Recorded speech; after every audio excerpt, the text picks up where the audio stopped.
विचार करा, ज्या रुक्मिणीने श्रीकृष्णावर अथांग प्रेम केले, ज्या प्रेमासाठी तिने आपलं राज्य, आपला भाऊ आणि हे संपूर्ण विश्व सोडलं, तीच जगज्जननी रुक्मिणी साक्षात आपल्या पतीवर, आपल्या पती परमेश्वरावर इतकी का रुसली?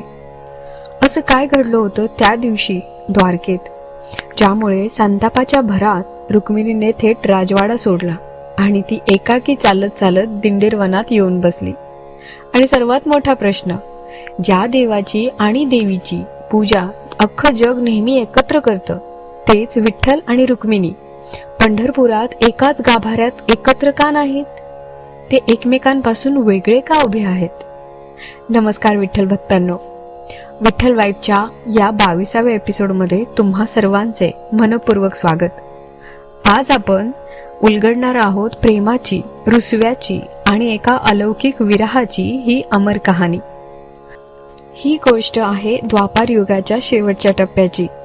भगवान श्रीकृष्ण द्वारकेचे राजे होते आणि माता रुक्मिणी त्यांच्या पटराणी होत्या. द्वारकेच्या राजवाड्यात अत्यंत आनंदाचे आणि समृद्धीचे वातावरण होते.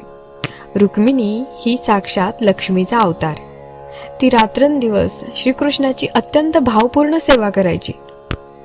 पण एका दिवशी द्वारकेच्या राजवाड्यात एक अनपेक्षित प्रसंग घडला. द्वारपाल धावत आला आणि त्याने निरोप दिला, देवी, वृंदावनाहून श्रीकृष्णाची बालसखी राधा द्वारकेत आली आहे. राधेचं नाव ऐकताच श्रीकृष्णाच्या चेहऱ्यावर एक अलौकिक आणि वेगळाच आनंद उमटला. श्रीकृष्ण तात्काळ आपल्या आसनावरून उठले आणि त्यांनी अत्यंत प्रेमाने राधेचे स्वागत केले.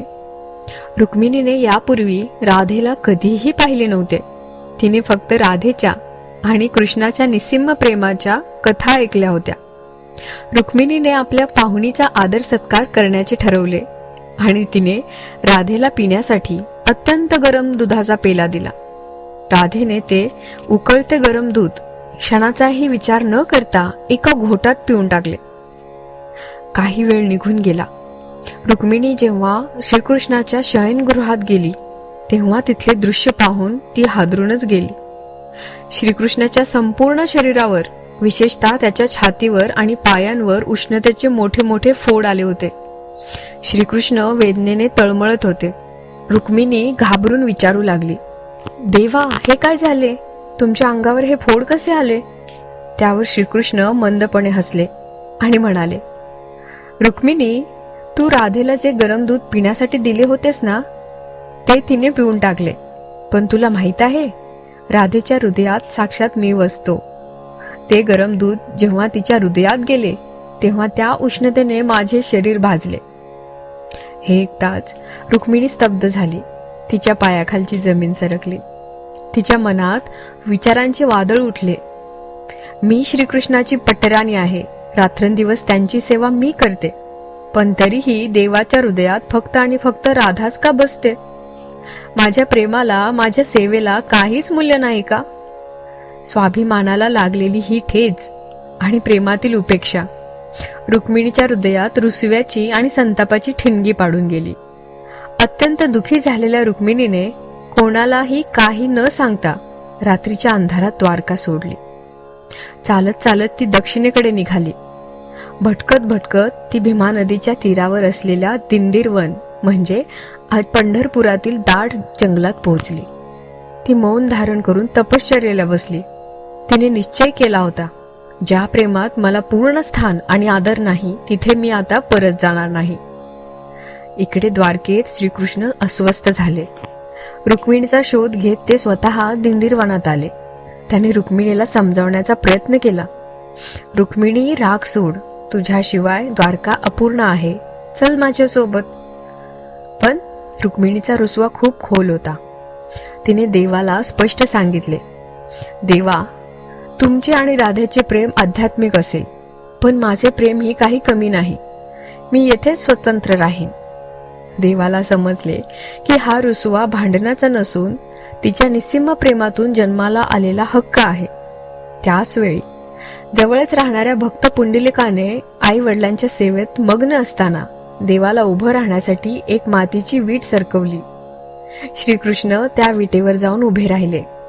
जेव्हा रुक्मिणीला समजले की देव भक्तासाठी विटेवर कायमचे उभे राहिले आहे, तेव्हा तिचा संताप विरघळला, पण तिचा स्वाभिमान कायम होता. ती म्हणाली, माझे स्वामी जर भक्तासाठी विटेवर उभे राहिले आहेत, तर मी सुद्धा त्यांच्यापासून लांब राहणार नाही.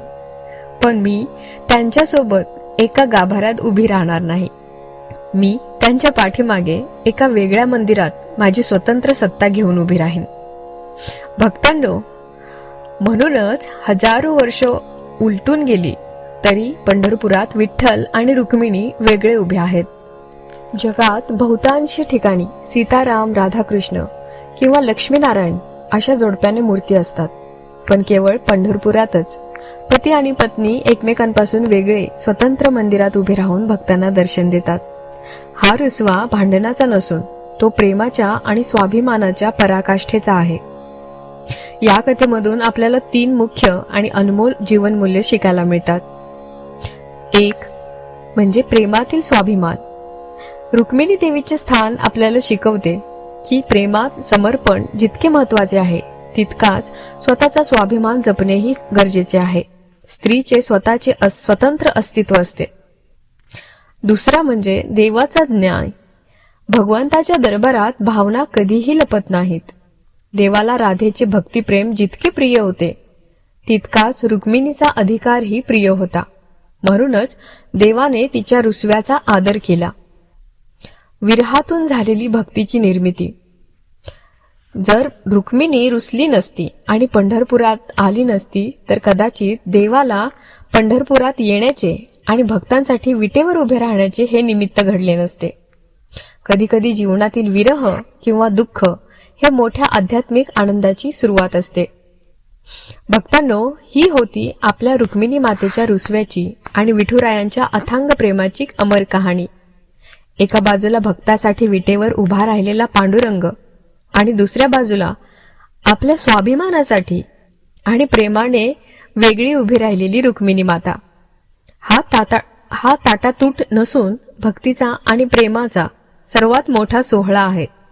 मुख्य मंदिरात श्रीकृष्ण विटेवर दोन्ही हात कमरेवर ठेवून उभे आहेत आणि त्यांच्या पाठीमागे थोड्या अंतरावर रुक्मिणी देवीचे स्वतंत्र मंदिर आहे.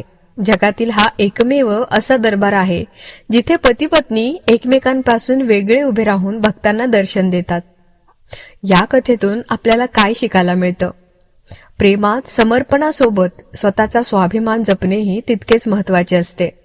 रुक्मिणीचा हा रुसवा नात्यातील दुरावा नव्हता, तर तो प्रेमाचा आणि अधिकाराचा पराकोटीचा टप्पा होता. भक्तांनो, रुक्मिणी मातेच्या या कथेने जर तुमच्याही हृदयाला स्पर्श केला असेल, तर आपल्या विठ्ठल वाइब्स या चॅनलला आत्ताच सबस्क्राईब करा. हा व्हिडिओ तुमच्या मित्रपरिवारांसोबत शेअर करायला अजिबात विसरू नका आणि कमेंट्समध्ये मोठ्या भक्तिभावाने लिहा. जय जय विठोबा रुक्माई. भेटूया पुढच्या एपिसोडमध्ये अशाच एका भक्तिमय प्रवासात. तोपर्यंत रामकृष्ण हरी.